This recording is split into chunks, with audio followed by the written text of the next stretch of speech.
this is Kamori, and today we're going to be talking about dyeing fabric.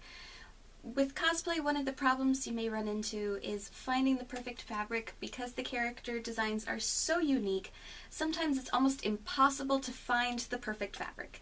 One of the options is to dye your own, and there's so much about fabric dye that, there are entire books written about dyeing fabric, so this is just going to be a very brief overview on the topic.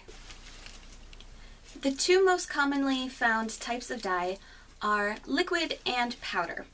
So powder is a little bit cheaper, however it is a bit more difficult to work with because you have to make sure the dye is completely dissolved in the water, otherwise you'll end up with little particles attaching onto your fabric and you'll end up with little spots all over your project.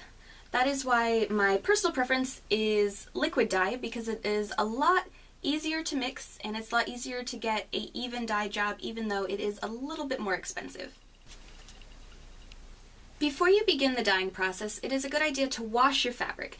This is because fabric is treated with a component called sizing when it is in the manufacturing process to protect it during the manufacturing process and during shipping.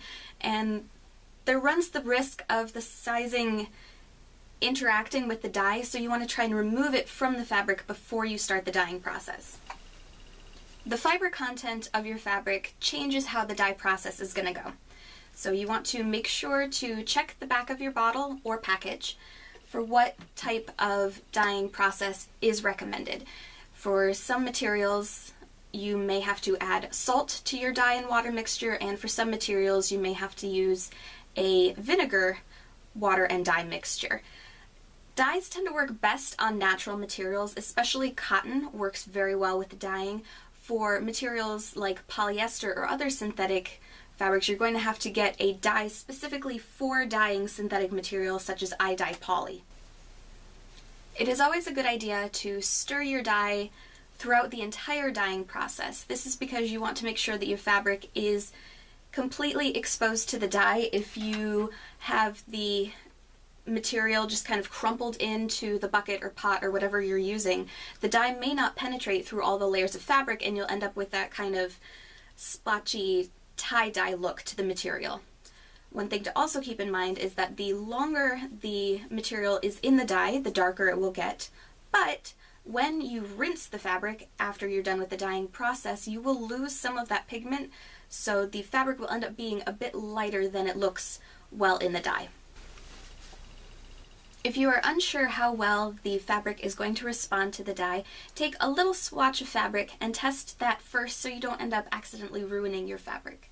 For your test, record the amount of dye and the amount of water you used so that you can replicate that specific ratio for later use. You may have to change your numbers a little bit if you're using a significantly larger amount of fabric later on.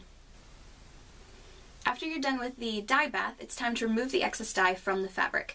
You want to make sure to wear gloves so you don't accidentally end up staining your hands the color that you're dyeing your fabric. And then you just wring out the fabric and keep rinsing it until the water runs clear. Then hang up the fabric to dry, and you want to make sure to hang it above something that is not going to pick up any dye if there is any dye remaining in the material. So don't hang it up over your carpet or you will end up dyeing your carpet.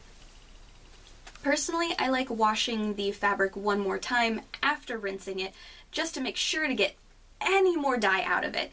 And if you're doing that, you want to make sure that you're washing your fabric with materials that you don't mind getting stained a little bit, so something like old towels. One more safety thing to mention is that some dyes require boiling water, especially for synthetic materials. And just a word of caution, always make sure to follow the safety precautions on the back of your bottle or packet, and make sure that you do not use whatever pot you used for dyeing your fabric for making food later on.